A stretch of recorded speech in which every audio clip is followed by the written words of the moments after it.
So ayan guys, at nandito nga kami ngayon sa Tanawan dahil sinamahan namin si Kulot magpa-x-ray. Nagpa-x-ray ba? Nagpa-x-ray po ng kanyang bukol sa hita para maoperahan siya.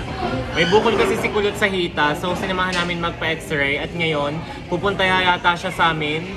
Sabi namin pumunta siya dito at nasa loob kami ng isang fast food. So tingnan natin kung pupunta siya dito. So ipag-pray niyo po ang bukol ni Kulot sa kanyang hita. Na maiwanan ang palamigan. So guys, may dala kami palamigan ngayon at muntik nang maiwan habang kami ito palabas na. Patay ako sa Gora Lips mamaya ako naiwan ko. Andito na kami ngayon. Ayan, naglalakad na kami palabas. Kaya po ito ang pinabili sa amin ni Ga.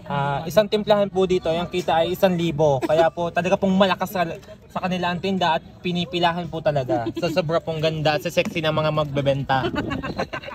Si Marlene pala nga po ay talaga naman pong tiklop ang Miss Universe. Tiklop ang Miss Universe kay Marlene na kaseksihan. Kaya naman si Kuya JC bighaning-bighani talaga naman. So guys, nandito kami ngayon sa loob ng at makikita nyo po ang aming guest. May dala po siyang palamigan ni Naga. Napag-utosan lang po kami na bumili nito palamig na may tumpang daw di no? Aba, ako day ako day boyfriend ni Sol. Nasabi na rin sa magsasabaw. Magsasabaw. Sinabi sa magsasabaw na girlfriend ko daw si Sol. Kaya daw ako naging bakla. Binarake ako ni Sol at kaya naging tomboy si Sol. Binarake ko. Sus ko, bumili lang kami na rin. Nagka-jowa pa ako ng tomboy. Ayan po siya, si Ate Anot. Utas siya guys.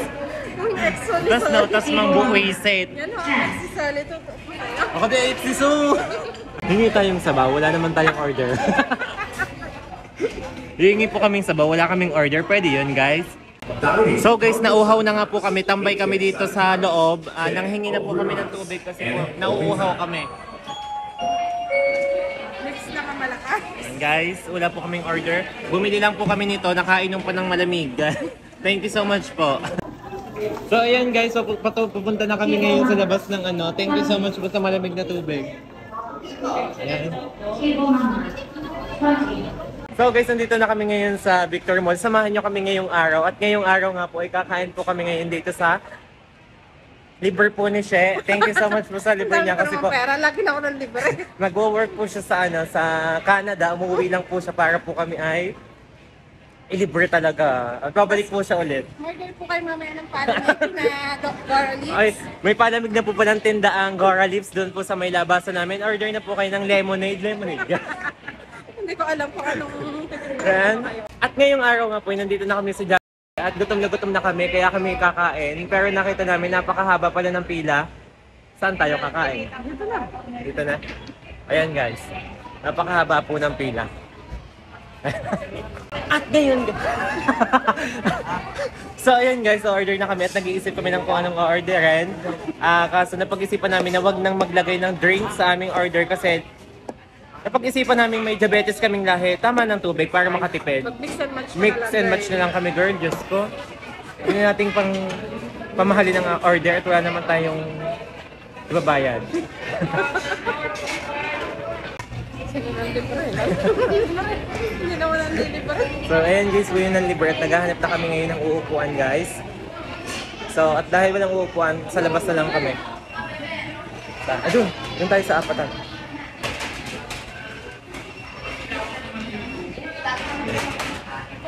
Yan po siya, may dala po siya talagang tanggera.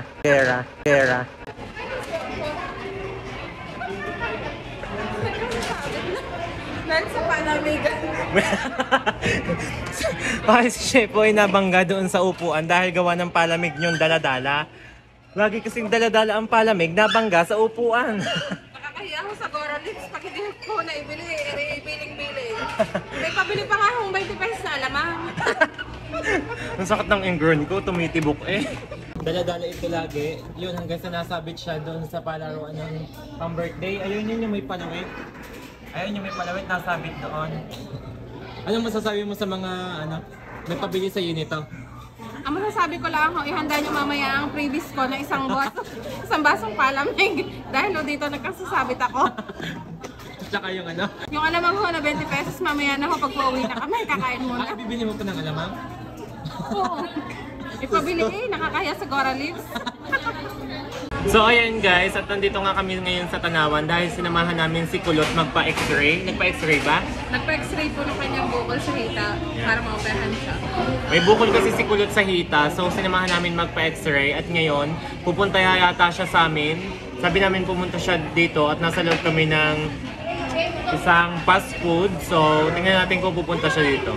So ipag-pray niyo po ang bukol ni Kulot sa kanyang hita. So update ko kayo ngayon at hindi ko alam kung anong pang hinihingi ng kasama ko doon. Hindi ko alam kung anong hinihingi ni Ate Shea doon sa counter at ang tagal naman bumalik. Kanina pa ako din kanina pa ako din. Anong hiningi mo? So ayan guys, at ngayon siya nakabalik dito. Wala nga pala tayong tubig. Di ka, may drinks ako. So guys, update lang po sa buhay namin at pauwi na kami ng Boot ngayon. Kakatapos ko lang mamili ng plastic bottle na 1.5 para po sa gagawin kong dishwashing guys. Ipapakita ko sa inyo yung aking pinamiling bote. Wait lang guys. So ito yung 1 liter na plastic bottle na pinili ko sa palengke guys. 20 pieces siya. At sa lahat po ng gustong umorder sa mga taga-Boot dyan na dishwashing liquid, 1 liter po ay 50 pesos at may maliliit po tayo na bote. 15 pesos po ang isa at ito po yung kasama ko guys. Ito po, kung gusto nyo tumaya mamaya hapon, bubulahin Sa ko na sa mga wete. mahilig po magweteng, tayan nyo na to at nakita namin sa ilalim ng tumpang nito. Si Shea po, ito yung magpapayay na labas. Yan po ang magpapaya. Yan po ang binili namin plastic plastic na palamigan. Ayan. May tumpang kasi yung gusto nila eh. Kaya po ito ang pinabili sa amin ni Ga.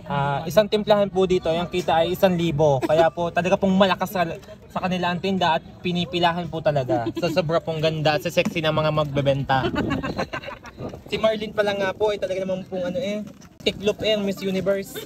Tiklop ang Miss Universe kay Marlene na kaseksihan. Kaya naman si Kuya JC bighaning talaga naman. Yan guys, pauwi na kami. Hello po.